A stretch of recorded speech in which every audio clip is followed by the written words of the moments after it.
Hay personas que simplemente leen tendencias y después hay personas que son capaces de leer la física del futuro. Leopold Aschenbrenner es una persona que entraría en la segunda categoría. Tiene 24 años y con 19 se graduó como el mejor de su promoción en la Universidad de Columbia. ¿Y qué tiene que ver esto con XRP? Pues ahora verás exactamente a qué me refiero y por qué la economía de los Agentic AI puede ser especialmente relevante para, en concreto, un ecosistema XRPL, aunque, repito, no será el único. Leopold trabajó para OpenAI en su equipo de Super Alignment, es decir, el equipo encargado de que la inteligencia artificial no destruya a la humanidad, y lo despidieron por escribir un memo de seguridad que incomodó a la dirección. 2 meses después de que lo echaran, publicó un paper que he cubierto en este canal de 165 páginas titulada Situational Awareness, la década que viene por delante. En ese documento predijo que la llegada de AGI, la inteligencia general artificial, llegaría en el año 2027. Ivanka Trump lo elogió públicamente y la Universidad de Rochester lo convirtió en una lectura obligatoria.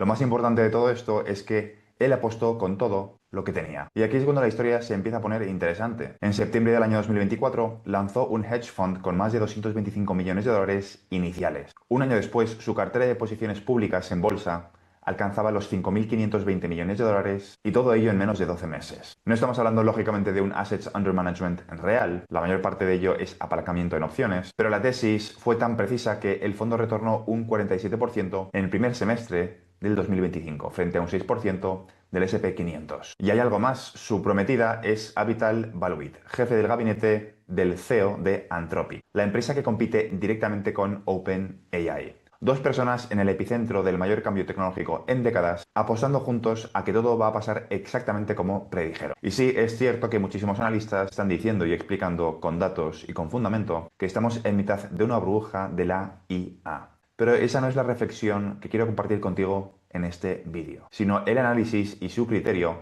a la hora de escoger ciertas compañías. Ese razonamiento lo podemos extrapolar al sector de activos digitales. Y es lo que quiero hacer contigo hoy en este vídeo. Hoy vamos a entender exactamente qué vio este hombre que el mercado no había visto. Vamos a analizar a las 3 blockchains mejor posicionadas para lo que viene. Y vamos a responder a la pregunta de qué es lo que están haciendo los inversores más sofisticados del mundo y cuya respuesta todo el mundo quiere saber. ¿Quién controla el sistema nervioso financiero de la economía de los agentes de IA? La tesis de Aschenbrenner cabe en una sola frase. AGI, la inteligencia general artificial, llegará en el año 2027 y los mercados no han puesto precio ni a eso ni a la movilización industrial que requiere. Por lo tanto, el razonamiento es muy sencillo. Compra los cuellos de botella del build-out y vende lo que la IA devora. Él no decidió comprar Nvidia, compró lo que alimentaba a Nvidia.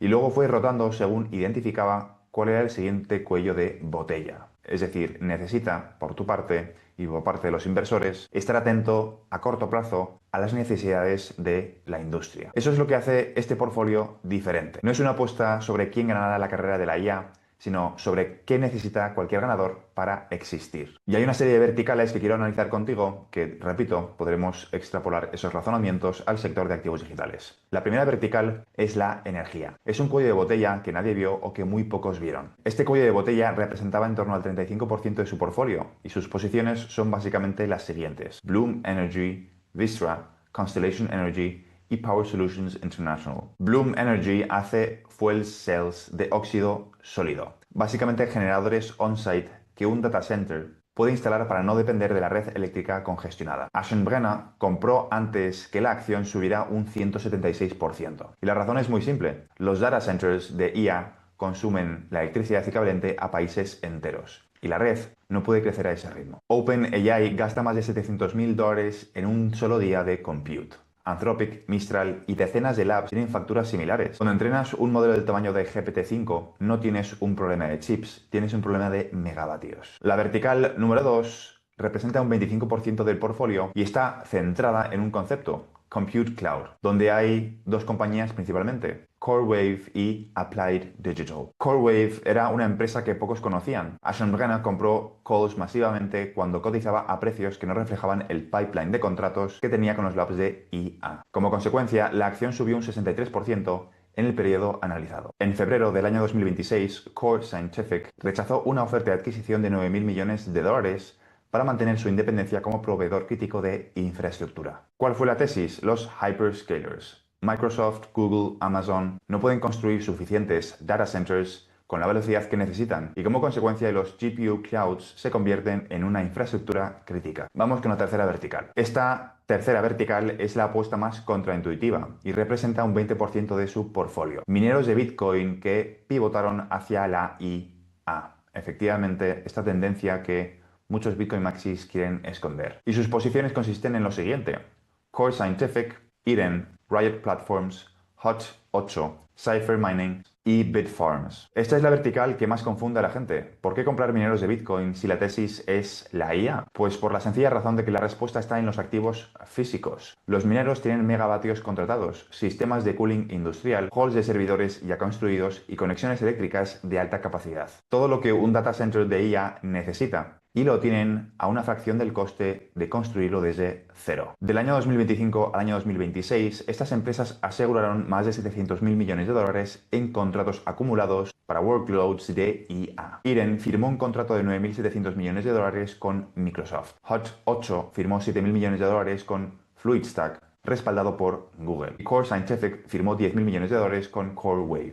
Ashton invierte en empresas que venden Bitcoin para financiar el pivot a la IA. La cuarta vertical son los semiconductores contrarian, en este caso Intel. Fue una de las posiciones más grandes originales del fondo. De hecho, Wall Street había dado por muerta a Intel, pero Ashton vio algo diferente. El único foundry doméstico capaz de fabricar chips avanzados con certificación de seguridad nacional de Estados Unidos. Algo muy importante en esta guerra comercial, en esta guerra de divisas, en esta guerra física militar entre Estados Unidos y el resto de países. Para hacerte la historia corta, Intel ha subido un 170%. Y las verticales por último 5 y 6, óptica y storage, Lumentum, Coherent, White Fiber para la conectividad chip to chip. Y en el Q4 del año 2025, un pivot masivo hacia SanDisk, storage y memoria, señalando que el siguiente cuello de botella identificado no es la energía ni el compute, sino la memoria para el context windows cada vez más largas de los modelos. Lo que hace interesante este portfolio no es que acierte en todo, sino que tiene un método. Identifica qué elemento físico se va a agotar antes que los demás. Lo compra con palanca antes de que el mercado lo vea y rota cuando el mercado ya lo ha descubierto. Y aquí viene la parte interesante. Las 3 blockchains que te he prometido al principio del vídeo, mejor posicionadas para la economía agentic y aplicando un poco el mismo razonamiento de los cuellos de botella, pero a la economía de los agentes de IA. Por lo tanto, el razonamiento es el siguiente. Si Ashton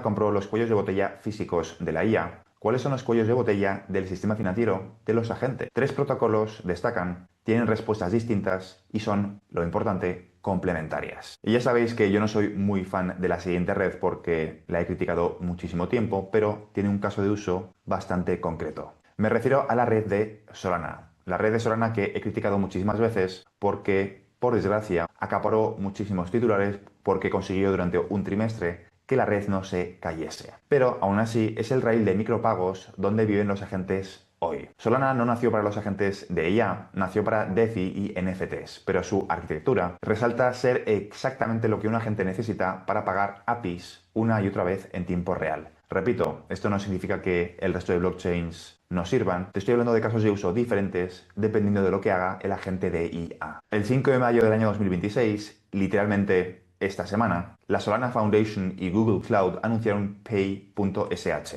Por primera vez, los agentes de IA pueden descubrir y pagar por llamadas a APIs desde Gemini, BigQuery y Vertex AI, usando monedas estables en Solana. Sin cuentas, sin contratos y sin suscripciones. Solo, entre comillas, necesito esto. Pago y respuesta. El protocolo que lo hace posible se llama X402 y lo lanzó Coinbase en mayo del año 2025. Está basado en HTTP 402 que llevaba 30 años reservado en la especificación de Internet sin que nadie lo usara. Ahora ese código tiene su protocolo y es multi-chain. Funciona en Solana, en Base, en Hedera, en XRPL, en Arbitrum y en Optimism. Solana lidera en volumen de agentes desplegados, pero eso sí, hoy. PaySH más Google Cloud es el deal más importante para pagos de agentes de lo que llevamos en el año 2026. Si el agente paga APIs de datos y modelos, en 2026 la respuesta más probable es que es Solana. Pero vamos con otros casos de uso. El segundo proyecto es HBAR, he hablado de él muchas veces, y es una plataforma de agentes, no solo de pago. HBAR no es de hecho una blockchain, es una DAG, Directed Acyclic